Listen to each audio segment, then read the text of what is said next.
Втората светска војна во Грција завршила со победа на антифашистичките сили, но и со политички пораз на грчката левица, групирана околу Народно-ослободителниот фронт ЕАМ. Врз основа на одредбите од договорот во Варкиза, потпишан на 12 февруари 1945 година, ЕАМ пристапил кон демобилизација на своето оружено крило Елас, со што бил отворен патот за обновување на предвојниот режим во земјата. За да ја зачуваат новостекнатата легитимна власт во времето кога требало да се организираат парламентарни избори и плебисцит за повојното редување во земјата, силите на десницата започнале да спроведуваат засилен правен и физички терор за пресметка со се уште силната левица. Спроведувањето на теророт се одвивало со поддршка од многобројните англиски сили, што се наоѓале во Грција, и со посредство на државните безбедносни сили, полицијата, армијата и националната гарда, во чиј состав биле кооптирани и припадниците на десничарските организации и довчерашните соборци на окупацијските сили. Во тоа време во Грција имаше околу 50.000 вооружени војници на Елас. Британците беа дупло помалку од единиците на Елас. Значи, цела Грција беше во рацете на Елас. Меѓутоа, политиката, на политичкото раководство на ЕАМ беше тоа кое што дозволи сето тоа што беше придобивка на комунистите на ЕАМ во текот на војната да биде искористено од страна на грчката влада во избеглиштво, кое што успеа сето тоа да го насочи во своја корис. По завршувањето на војната, значи по повлекувањето на германците од Грција, познати се сите оние настани кои што им се случија на македонците, теророт кој што беше правен од страна на од грчката национална армија и од силите на ЕДЕС во страна на македонците во тој дел на Македонија. Материјалните и човечките загуби во војната и економската политика што ја воделе повојните грчки влади уште повеќе ја влошили и така незавидната економска и стопанска положба на земјата, која директно се одразила врз грбот на граѓаните. Во вакви услови, раководствата на КПГ и ЕАМ продолжиле да ја раководат политичката форма на борба, очекувајќи дека ќе започне период на нормален развиток и обнова на земјата.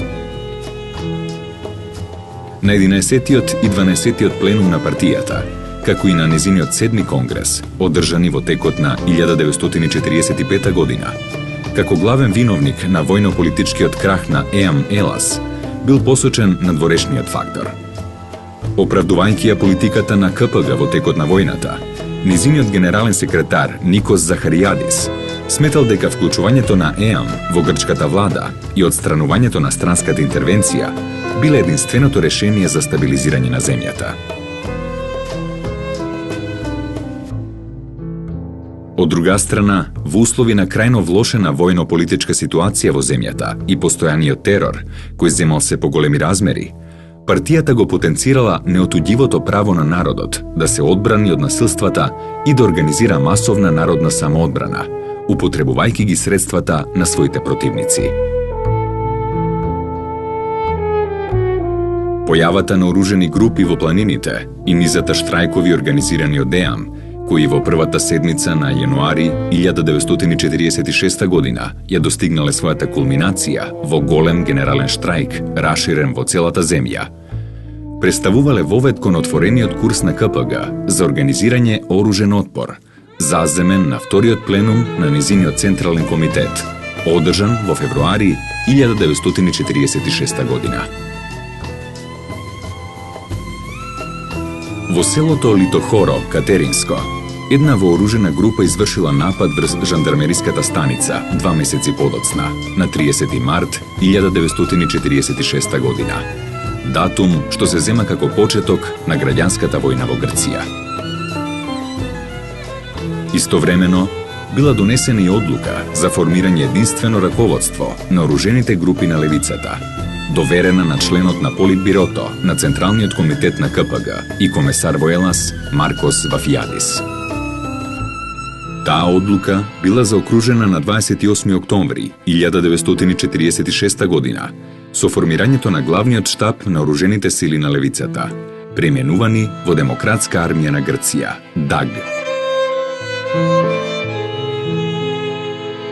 Во овој нов воен конфликт, македонците од егејскиот дел на Македонија влегле со своја македонска организација, Народно-ослободителниот фронт НОВ, формиран една година пред започнувањето на граѓанската војна, на 23 април 1945 година. Во рамките на НОВ биле формирани и антифашистичкиот фронт на жените, АФЖ, и Народно-ослободителниот младински сојуз, НОМС.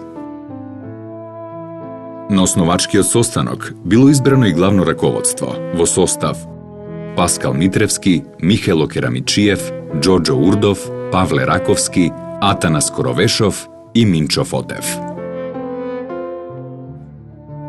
Организацијата НОВ представувала континуитет на нереализираните национални стремежи на македонскиот народ од егејскиот дел на Македонија, кои се сведувале на борба за признавање на македонците како посебен национален субјект, како народ со сопствен јазик, традиција, култура и со свој матичен географски простор. Врз нејзиното формирање, несомнено, големо влијание имало и остварувањето на овие стремежи во Народна република Македонија, во рамките на Југословенската федерација. Главното обележје на македонците во Втората светска војна фактички била нивната антифашистичка ориентација покрај стремежите за ослободување на Македонија. Тоа било еден од мотивите да се изврши притисок врз голем број на македонски населени места да се иселат таму. Навистина постојат голем број на документи кои што сведочат за злосторства што врз македонците биле извршени, особено од страна на грчките паравоени формации. Затоа македонците биле принудени уште во 1945 година и воено и политички да се организираат и да ги преземат работите во свој раце. Така во 1945 година била формирана организацијата НОВ, Народно-ослободителен фронт, која што имала и политички и воен дел. Таа ги опфатила во својата структура сите македонци во егејска Македонија кои што се бореле за ослободување на егејскиот дел на Македонија. Демократската армија на Грција во тој период уште се наоѓаше на обиди да ги приклучи македонците во нивното движење за да помогнат и во териториите кај што живеа и тие. За кратко време многу македонци биле приклучени и почнаа тогаш да се формираат чети, да ги завземат териториите на Вичо, на Грамос планина и на Ниџе планина во Меглинско-Воденско. Тогаш почнаа да пукат и првите пушки од македонци раце во тие територии. Основните цели на НОВ, набележани во програмата усвоена на незиниот прв конгрес од јануари 1948 година, се состоеле во заекнување на единството меѓу македонскиот и грчкиот народ во заедничката борба за ослободување и демократска преобразба на земјата, но и во извојување национална рамноправност и признавање на националните права на македонскиот народ. Правото да ја развива својата национална култура, обичаи, јазик, училишта, како и своите национални и народни богатства. Токму затоа и за мошне кратко време, НОВ станала масовна организација, со воспоставена организациона мрежа на целата територија на егејскиот дел на Македонија. Окружни и околиски комитети на НОВ, НОМС, АФЖ биле формирани во Воденско, Костурско, Леринско и Гумендже и Ниџевардарско.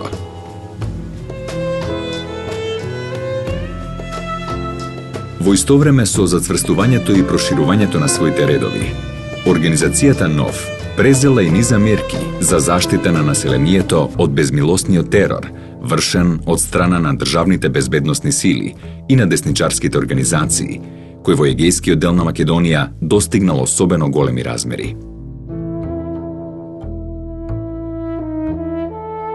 Причини за оваа состојба биле доминантноста на негрчко население на овие простори, македонците и нивната антифашистичка определба. Уште пролета 1945 година, организацијата ТОМО ги исфрлила и првите вооружени групи за самоодбрана и првиот одред во Воденско. По одлуката на главното раководство на НОВ од 14 мај 1945 година биле формирани вооружени групи во Костурско, Леринско, Гуменџиско, Енидже-Вардарско и во другите области на егејскиот дел на Македонија. Следната година се појавили и повеќе одреди, како и македонскиот батаљон во Воденско со седиште на Кајмакчалан. Во август 1946 година на Вичо планина дејствувале повеќе од 100 борци на НОВ, додека на планините на централниот и западниот дел на егејскиот дел на Македонија нивниот број изнесувал околу 500. Одлуките на вториот пленум на Централниот комитет на КПГ, резултатите од парламентарните избори и плебисцитот, со кои била обновена монархијата во Грција, засилениот режимски терор и силното македонско национално слободително движење, ги упатиле раководствата на НОВ и на КПГ во правец на идното заедничко дејствување. По повеќемесечни преговори, на 21 ноември 1946 година, во селото Турје, Леринско, била склучена меѓусебна спогодба. Согласно одредбите на оваа спогодба, НОВ АФЖ добиле централно раководство, НОМС била расформирана, незиното членство било вклучено во редовите на грчката младинска организација ЕПОН, а македонските вооружени единици биле присоединети кон грчките подзаеднички команди. До 1946 година македонското движење во егејска Македонија било целосно независно, со самостоен воено-политички кадар, со самостојни политички барања за решавање на статусот на егејска Македонија. Во 1946 година бил склучен договор за соработка помеѓу Народно-ослободителниот фронт и помеѓу Комунистичката партија на Грција и подоцна со Демократската армија на Грција како нејзин воен сегмент. Од тогаш НОВ, како најистакната организација на македонците во егејска Македонија, ја изгубила својата независност. Но барањата на македонците и понатаму биле автохтони. Сепак, за волја на вистината треба да се каже дека во рамките на таа Демократска армија на Грција, македонците по националност се наоѓале во вториот или во третиот ешелон. Кога се формираше Демократската армија на Грција, тоа беше единствен спас за македонците, не прашува воопшто дали промовира комунистички или било какви други идеи, туку биле единствени луѓето на Демократската армија кои што им ветија дека ако се борат со нив ќе ги уживат минимум културните права, а можеби и нешто повеќе во случај да ја добие војната Демократската армија. Македонците се над 300.000 жители, има околу 20.000 борци на Демократска армија на Грција, додека Грција со 8 милиони жители исто така имаше околу 20.000. Во главно, таа втора, да речем, граѓанска војна, што ја викаме ние, која започна од 46-та до 49-та, тоа беше војна за правата на македонците во егејскиот дел на Македонија, односно за демократизирање на Грција,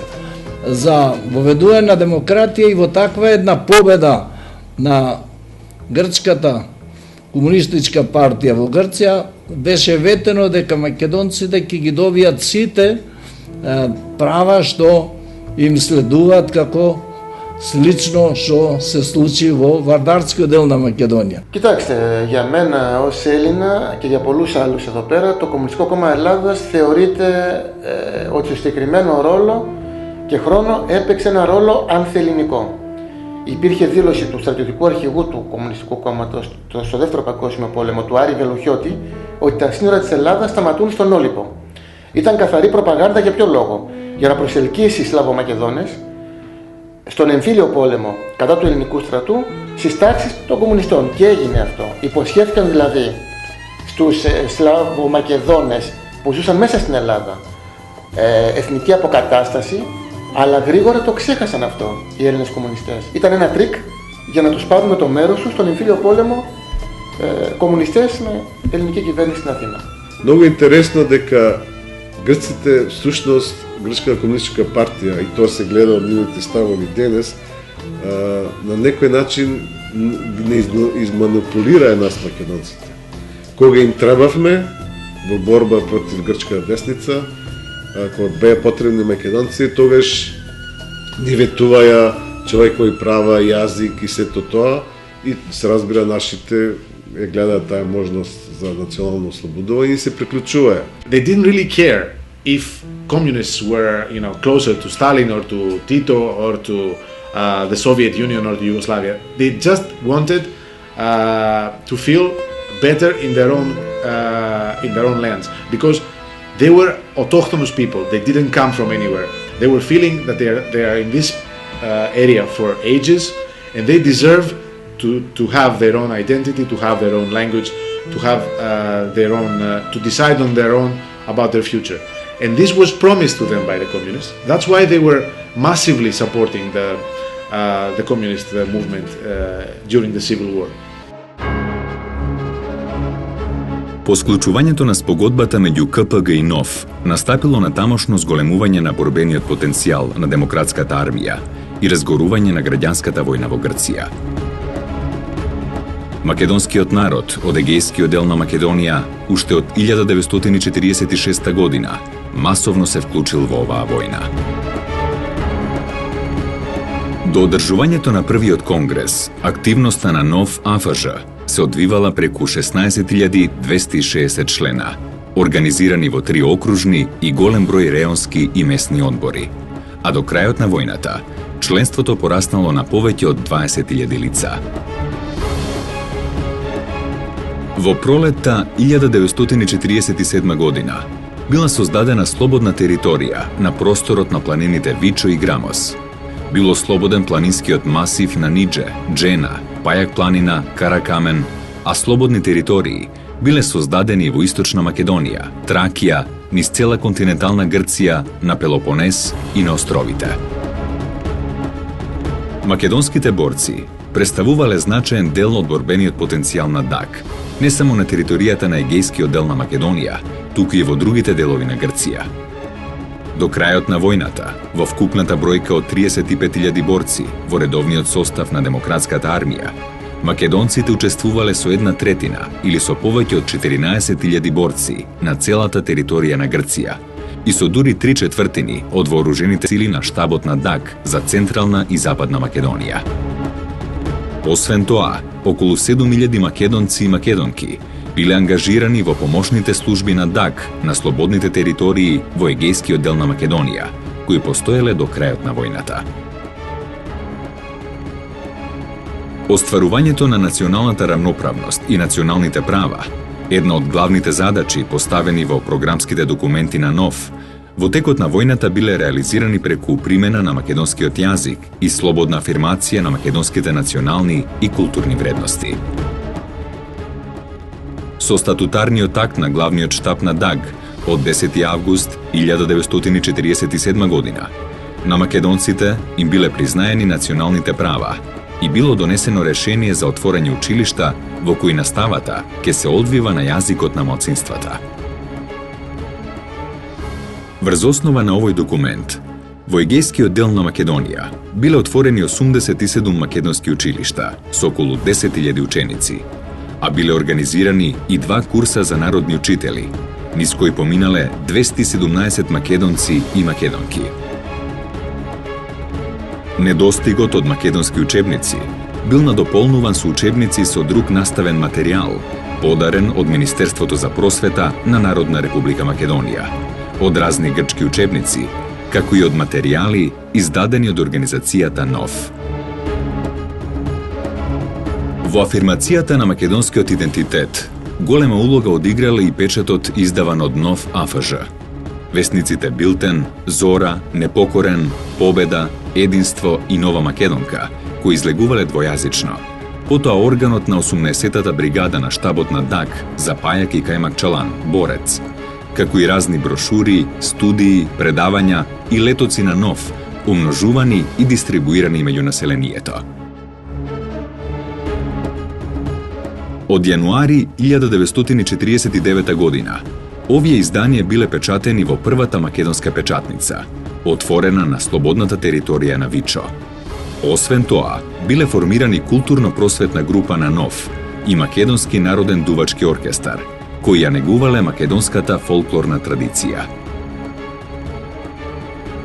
Со својата богата воено-политичка и културно-образовна активност, организацијата НОВ се потврдила како заштитник, агитатор и реализатор на националните стремежи на македонците во егејскиот дел на Македонија, кои во текот на граѓанската војна реално ја почувствувале својата национална слобода и барем за кратко време си ги оствариле основните човекови права.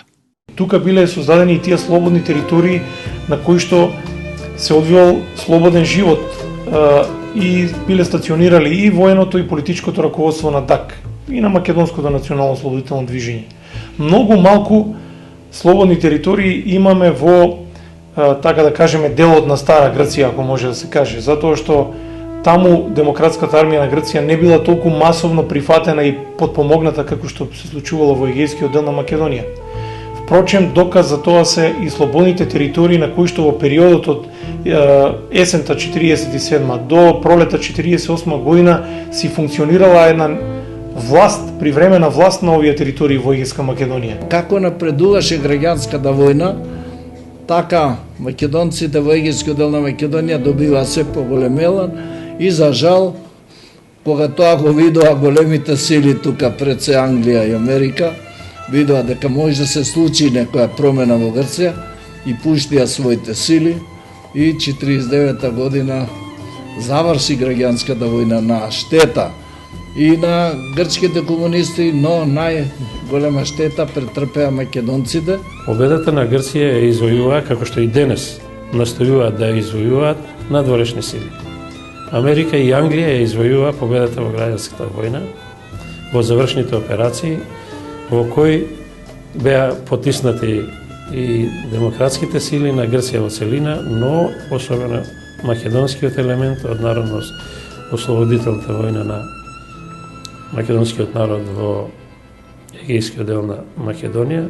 Интересно е што генералниот секретар на КПГ Захаријадис во услови кога грчката десничарска војска, грчката владина војска и странските интервенционисти од 1947 година и сад се вклучиле во граѓанската војна, броеле некаде околу 300.000 војници, од друга страна била ДАК со околу 50.000 војници максимум, прифатил фронтален начин на војување. Тоа представувало голема грешка. За жал, војните успеси на ДАК биле сопрени во 1948 година, повторно со заслуга на надворешниот фактор. Овој пат, тоа биле Соединетите Американски држави, кои ја замениле финансиски исцрпената Британија во улогата на главен стожер на внатрешните работи во Грција.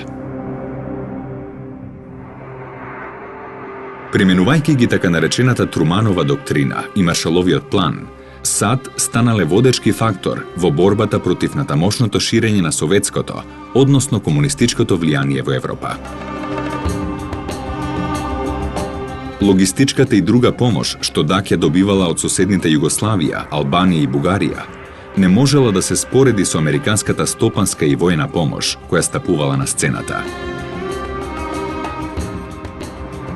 Војната надмоќност на грчката национална армија, постигната со директно залагање на САД, тактиката на ДАК за водење фронтална војна наспроти неуспешните обиди за мобилизирање нови борци, дипломатската активност на големите сили и затворањето на југословенската граница јасно укажувале на крајниот исход на војната.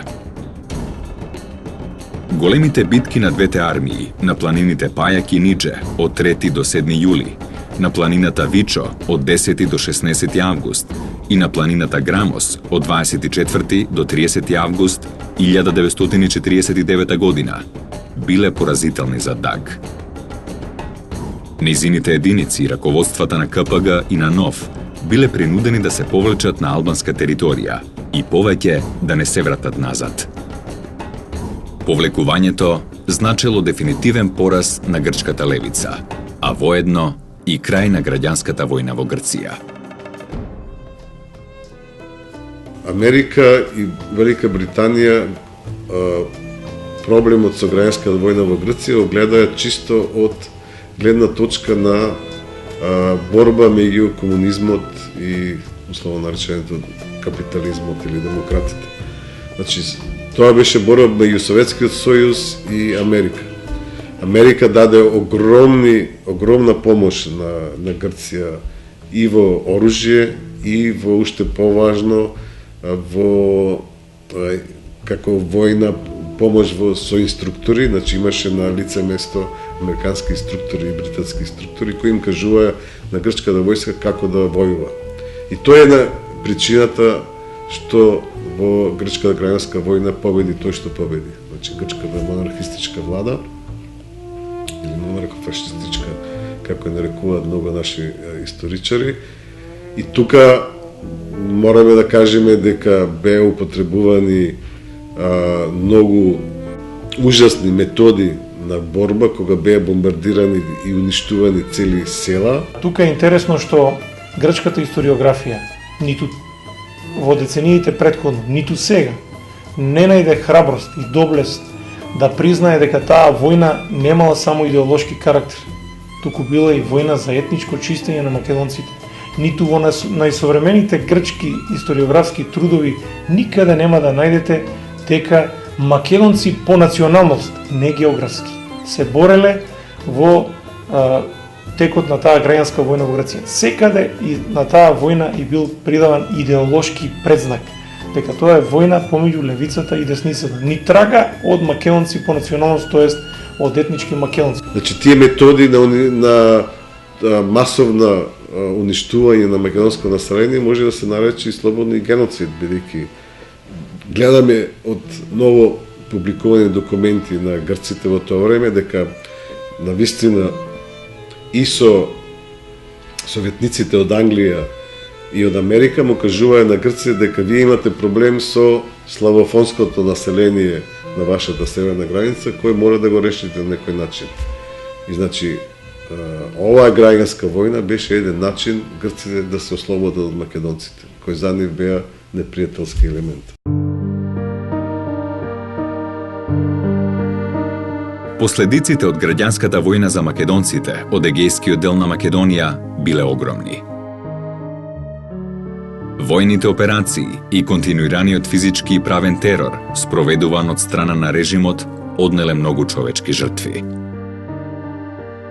Во периодот од 1945 до 1946 година, само во Костурскиот, Леринскиот, Гуменџискиот, Енидже-Вардарскиот и Воденскиот округ биле убиени 400 македонци, 440 жени и девојки биле обесчестени, 8145 македонци затворени, 4209 судени, 3215 осудени, 2172 интернирани, а 13858 лица биле присилно иселени. Од вкупно 154.000 жртви на граѓанската војна, од кои 51.000 мртви и 50.000 ранети од редовите на левицата, 21.000 биле македонци. Не биле помали ниту материјалните штети, бидејќи најголемите војни операции меѓу противничките војски се воделе на слободните територии во егејскиот дел на Македонија, при што биле опустошени 46 македонски села со речиси 30.000 жители. Меѓутоа, најголемата последица од оваа војна всушност представува менувањето на етничкиот состав на населението во егејскиот дел на Македонија.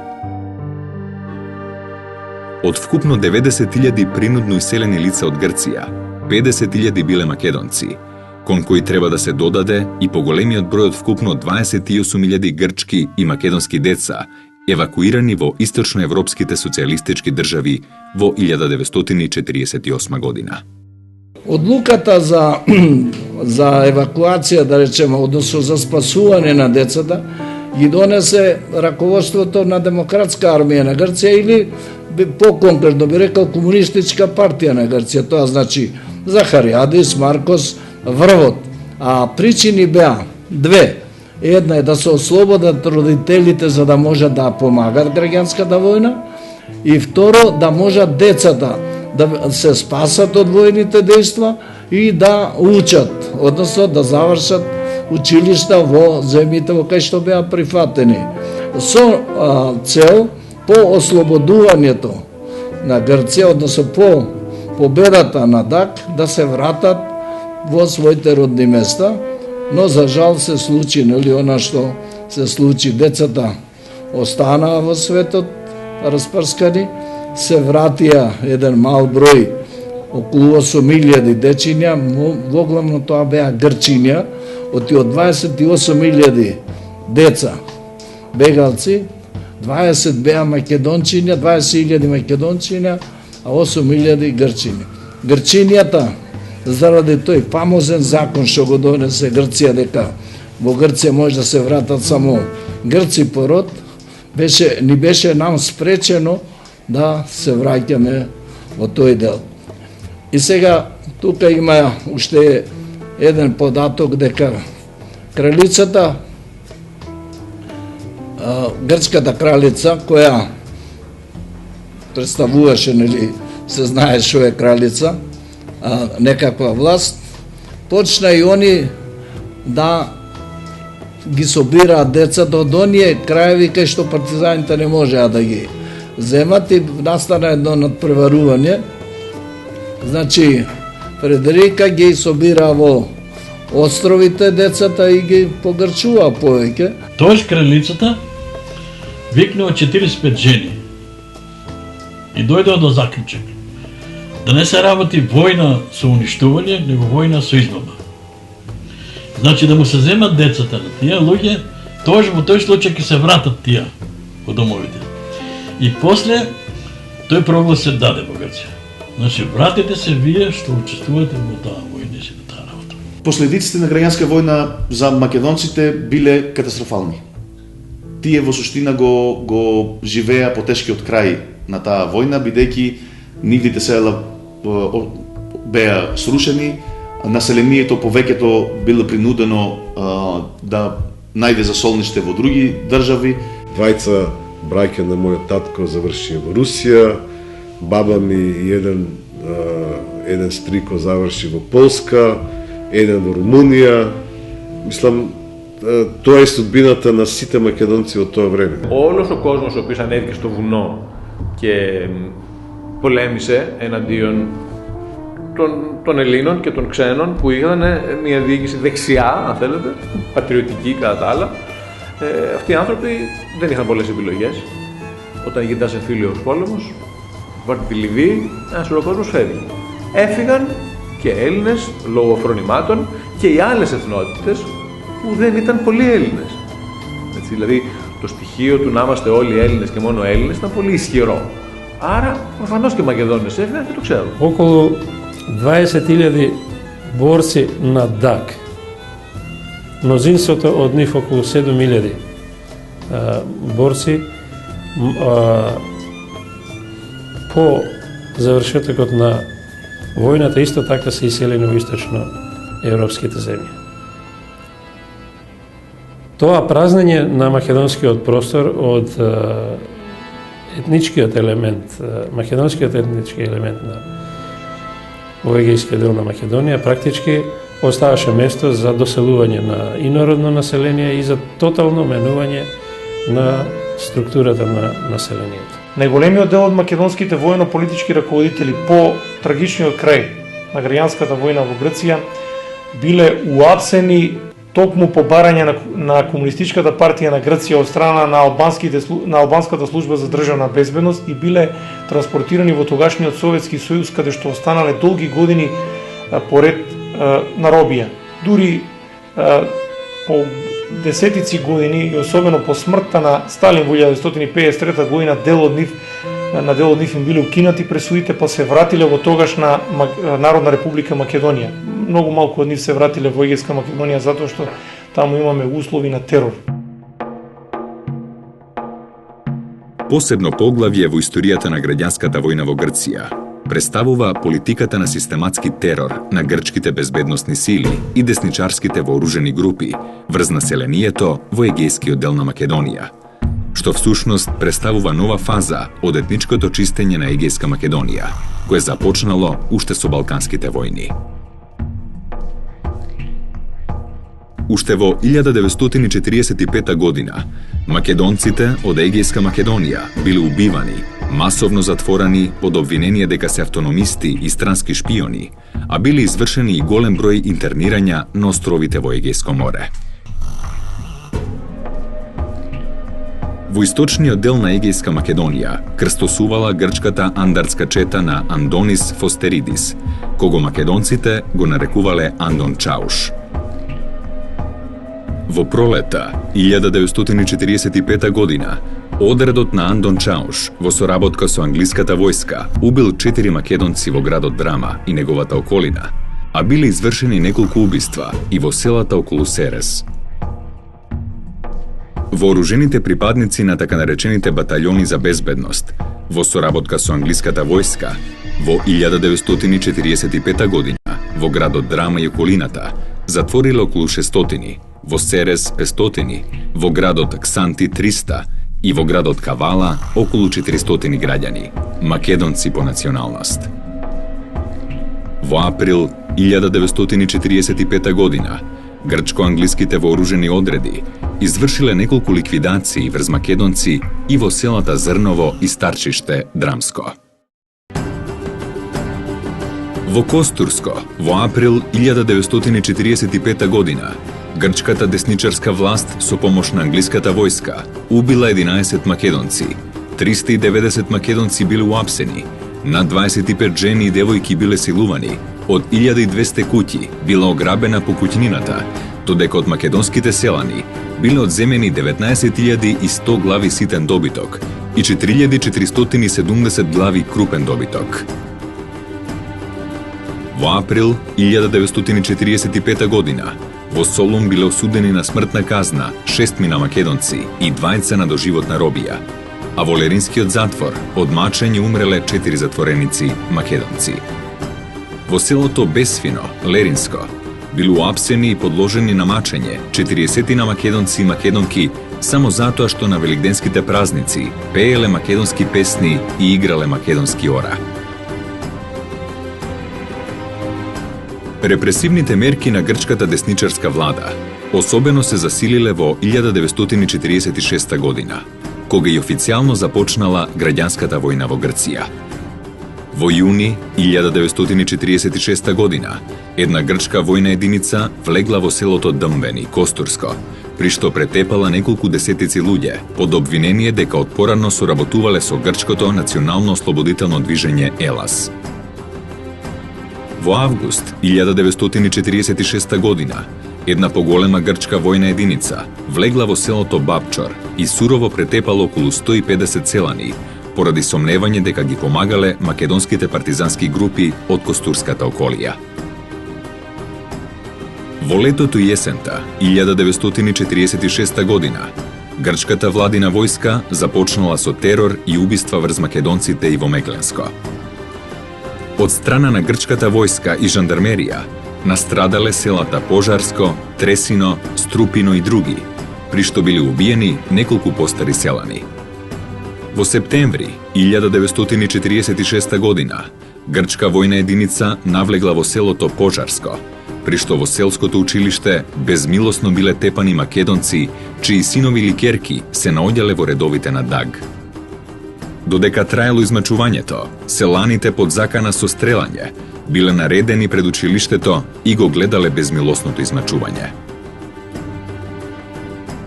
Во јуни 1947 година, грчкиот воен гарнизон и жандармеријата под присила довеле стотици македонци од Лерин и неговата околина во дворот на полициската станица, каде што веќе имало голем број жандарми и грчки свештеници. По известно време, во кругот на станицата пристигнал еден камион. Од кабината излегле двајца грчки војници, кои од задниот дел на камионот извадиле неколку вреќи, кои ги поставиле на подготвен олтар. Од вреќите били извадени 27-те пресечени глави на македонските цивили, што грчките фашисти ги убиле во градчето Катраница, уште во 1944 година. Главите биле набиени на оградата на станицата, а на присутните македонци им било наредено да поминуваат покрај нив и да ги плукаат. Тие што не сакале да ја послушаат наредбата, биле сурово тепани или испраќани во затвор. Во текот на 1947 година се заселил грчкиот терор и во Енидже Вардарско.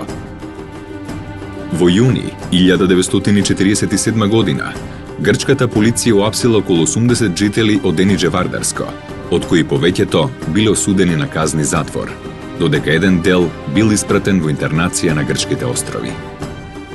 Во неколку села од Енидже Вардарско, грчки владени војници и жандармерија во мај 1947 година извршиле плячкања, обиди за силувања и 2 обиди за убиства. Апсењата на македонци, под обвинение дека се соработници на ДАК и на КПГ, продолжили и во јули 1947 година, при што биле затворени околу 300 лица. Пред почетокот на решавачките битки од 1948 година, се засилиле и апсењата, убиствата и притисоците за иселување на македонците од населените места во кои тие представувале мнозинство. Во февруари, 100 македонци од градот Воден били испратени на принудна работа за потребите на грчката војска. Во градот Бер били уапсени 4 девојки кои починале од тепање на грчките полицајци. Во селото Чеган Островско, грчката жандармерија уапсила 30 македонки поради нивното одбивање да одат на принудна работа. Истовремено, монархофашистичката војска започнала со гранатирање на селата Герман и Бесвино, при што главната цел било цивилното македонско население.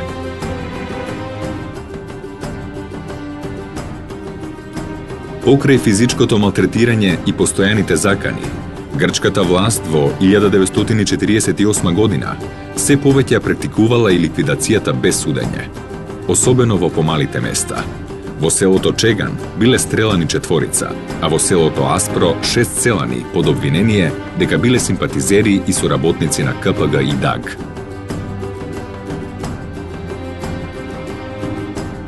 Под најголем притисок на грчката десничарска влада бил градот Воден. Во март 1948 година 6 граѓани биле затворени и тепани до смрт, а потоа биле закопани во текот на ноќта. Во градот бил прогласен полициски час, а поради политиката на систематски терор од Воденскиот округ били иселени неколку илјади луѓе. На 22 октомври 1948 година судот во Лерин осудил на смрт 13 македонци од селото Герман, Преспанско, под обвинение дека ги помагаат партизанските единици на ДАГ. Во 1949 година грчката десничарска војска и паравојните формации МАИ започнале масовен терор врз македонскиот народ во Леринско и во Костурско. Во јануари, во селото Неокази, на брутален начин бил убиен еден селанец. Во селото Крушоради, грчките војници на свиреп начин измачувале 2 жени и ликвидирале едно 15-годишно девојче. Во минофрлачки напад врз селото Воштарени биле ранети 2 деца, а едно момче починало од добиените повреди. Во селото Изглеби, припадниците на специјалната грчка формација ЛОК заклале една жена, а една чета од организацијата МАИ запалила 4 македонски селани. Во селото Желин, единиците на МАИ живо изгореле една македонска жена. Во селата Бобишта, Чурилово, Зрелца и Маврово, грчките вооружени формации нападнале, убиле и се обиделе да силуваат десетици македонски жени. Секојдневни биле поплаките на стотици македонски жени до анкетната комисија на Обединетите нации во Грција, од која барале помош и заштита на својата чест, но светската организација молчала и целосно се ставила во служба на грчката политика за етничко чистење на Егејска Македонија. Како што се наближувал крајот на војната, грчката власт пристапувала кон голем број апсења на македонски семејства, поврзани со ДАГ, НОВ или со КПГ. Во Лерин, од 10 до 12 мај 1949 година, биле уапсени околу 150 семејства, роднини на партизаните, што биле претежно од македонска националност. Ваквата акција на грчката власт се проширила и врз леринските села, од каде што биле уапсени околу 120 семејства, што директно или индиректно биле вклучени на страната на ДАГ. Апсењата на македонски семејства, поврзани со партизанските единици на ДАГ, продолжиле и во Енидже Вардарско, каде што грчката власт се обидувала да ги уапси сите партизански семејства од селата Бојмица и Идомени. Во градчето Гумендже, под обвинение дека соработуваат со партизаните и со ДАГ, били уапсени околу 100 мажи и жени. Според податоците од ДАГ, до средината на 1949 година, по наредба на владата во Атина, само од Костур и градчето Хрупишта, околу 3000 луѓе били интернирани на островите во Егејско море. За да ја спречи поддршката и логистичката помош на единиците на ДАГ, грчката влада речиси целосно ги испразнила селата во Леринско, во кои преовладувале симпатизерите на НОВ, КПГ и на ДАГ.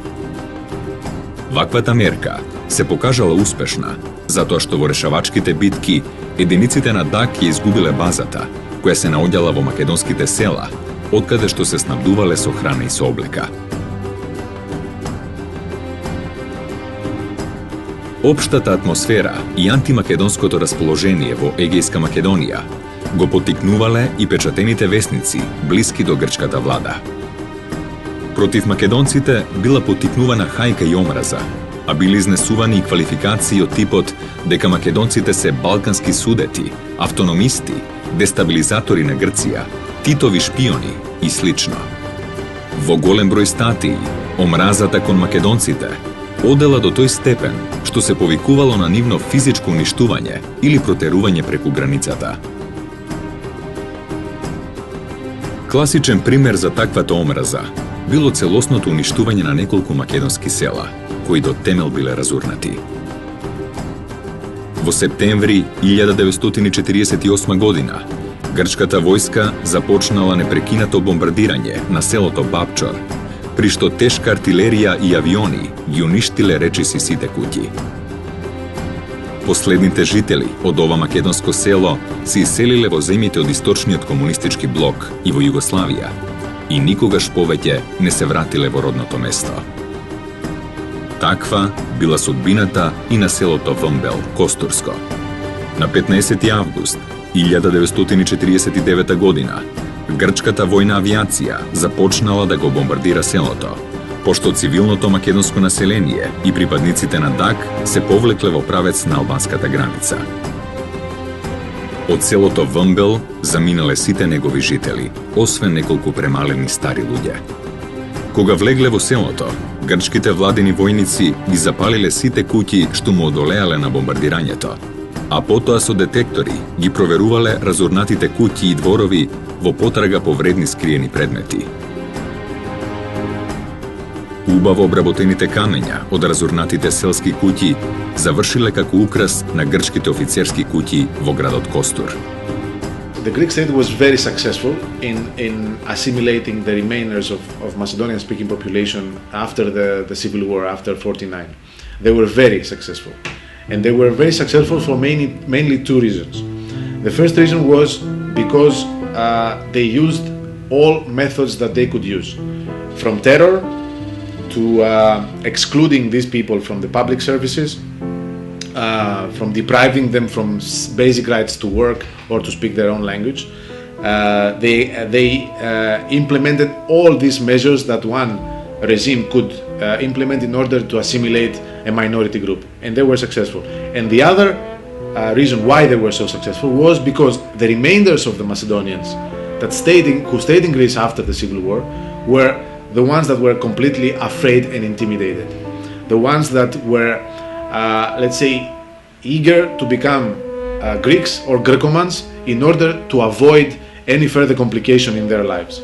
So the braver of the Macedonians left with the communists in 49, went to the former Soviet bloc and to Yugoslavia, and the less courageous stayed in Greece. And these less courageous people, it was really easy to change their ethnical beliefs, to make them believe that there are more Greeks than Greeks. It's not an accident, and it's not a coincidence actually, that some of the most fierce fighters, opponents of the Macedonian movement in Greece today are Macedonian-speaking people that were transformed overnight into the mighty Grecomans that only want to chase the Macedonians and to prove to the world that there are no Macedonians. Various former ministers coming from Macedonia, Macedonian-speaking people, Papathemelis, the former minister of public order, even today's parliament speaker, Petsalnikos, he's born in the village of Mavrovo in Kostursko, in Kastoria. His native language is Macedonian. Try to talk to him about Macedonians and Macedonia, he will kill you. So this is what happened with the remainders of the Macedonians. They were an easy target to the assimilation policies of the Greek state. Според првиот повоен попис во грчката држава, од територијата на Егејска Македонија исчезнале 40 населени места.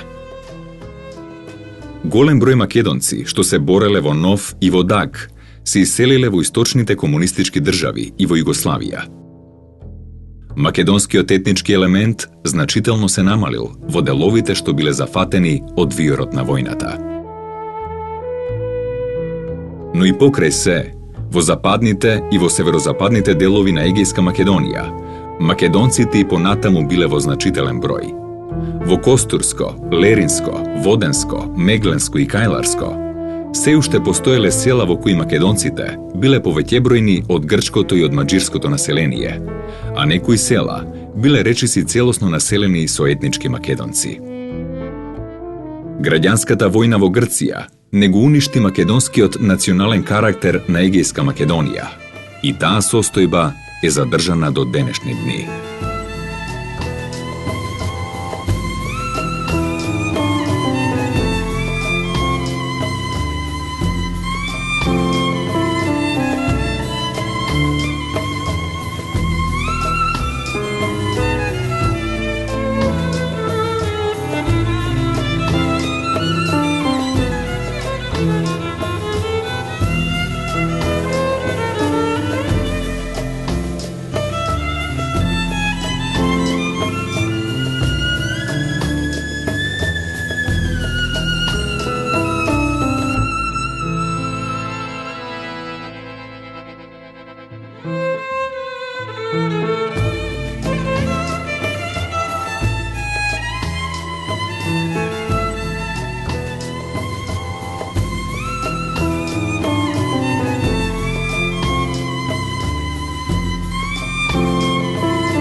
Thank you.